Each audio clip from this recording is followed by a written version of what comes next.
Why should Greater Nashville care about the spike in gun violence, the spike in teenage homicides, even if they're not directly affected? Why should Nashville care? Well, everybody's affected in some way. You know, I can talk all day about how safe Nashville is and how safe particular areas are, how safe you are in your home, but that's not very helpful if you don't feel safe. And so when you see or you hear about gun violence, it causes an uneasy feeling no matter who you are and where you live. So for the community to feel safe, we need to minimize gun violence, any violence whatsoever. Nashville's becoming the it city. I mean, you see how many people are moving here.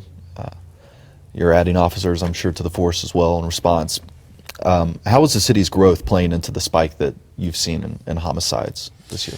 You know, we are growing. We're growing very rapidly. The people moving in for jobs and careers, I don't see that as a part of the increase, only a small part. But part of it is we're becoming that big city, and we're taking on trends that other big cities that larger than us that have experienced for years. Part of this is a social trend. Violent crime is up in most every big city across the nation. And so whether it's our kids coming of age, whether this is the new social norm, no one, and it's been a topic at various conferences I've been to, no one knows. Everyone can speculate. But what I see, and what I see here in Nashville, is children coming up in a violent world and becoming violent themselves. And so the one word answer I've got to everything is hope.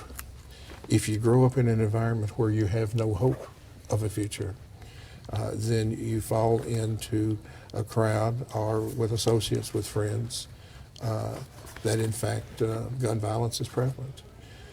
If you go back and look at our homicides, there are very few stranger on stranger. Most every homicide we have, the overwhelming majority of the people knew each other in some way. Either they've had a relationship, whether it be a business relationship that could be associated with some other illegal activity like drugs, or whether it is just some difference of opinion. And people are settling those differences nowadays with firearms. And then there's the movement to semi-automatic weapons. You know, when I was a patrol officer, the weapon of choice for most everyone was the revolver, 6 shots. And then it takes a while to reload a revolver. Now we have the semi-automatics that, 12 to 15 rounds in the magazine, and you can readily reload.